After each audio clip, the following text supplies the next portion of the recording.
మీరు తెల్ల జుట్టుకి కలర్ వేస్తున్నారా? అయితే వెంటనే ఆపేయండి. ఈ వీడియో మీకోసమే. తెల్ల జుట్టు ఉన్నవాళ్ళు ఇంట్లోనే ఇలా కలర్‌ని తయారు చేసుకోండి. ఎన్ని నెలలైనా స్టోర్ ఉంటుంది. తెల్ల జుట్టు మొత్తం నల్లగా అయిపోతుంది. నచ్చితే వీడియోని ఖచ్చితంగా మీ ఫ్రెండ్స్ అండ్ ఫ్యామిలీకి అయితే షేర్ చేయండి. ఫస్ట్ యూజ్ చేసిన తర్వాత రిజల్ట్ చెప్పండి. వెంటనే కామెంట్ చేయకండి. ఫస్ట్ అయితే స్టవ్ ఆన్ చేసుకొని ఒక కడాయి పెట్టుకొని గుప్పెడు కరివేపాకులు వేసుకోండి. సిమ్‌లో పెట్టుకొని మంచిగా కరివేపాకులన్నీ రోస్ట్ అయిన తర్వాత ఆవాలు కూడా ఒక హాఫ్ కప్ వరకు వేసుకోండి.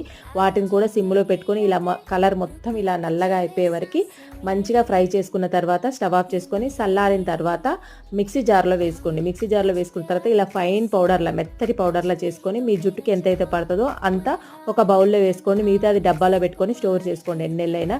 దీంట్లో ఆవ నూనెని ఒక స్పూన్ వేసుకొని మంచిగా ఇలా మిక్స్ చేసుకొని తలకు పెట్టుకొని గంట తర్వాత షాంపూ లేకుండా మంచిగా వాష్ చేయండి. నెక్స్ట్ డే మార్నింగ్ షాంపూతో తలస్నానం చేయండి. జుట్టు నల్లగా అవుతుంది. ఖచ్చితంగా ట్రై చేయండి. వీడియో నచ్చితే తప్పకుండా లైక్ చేసి షేర్ చేయండి.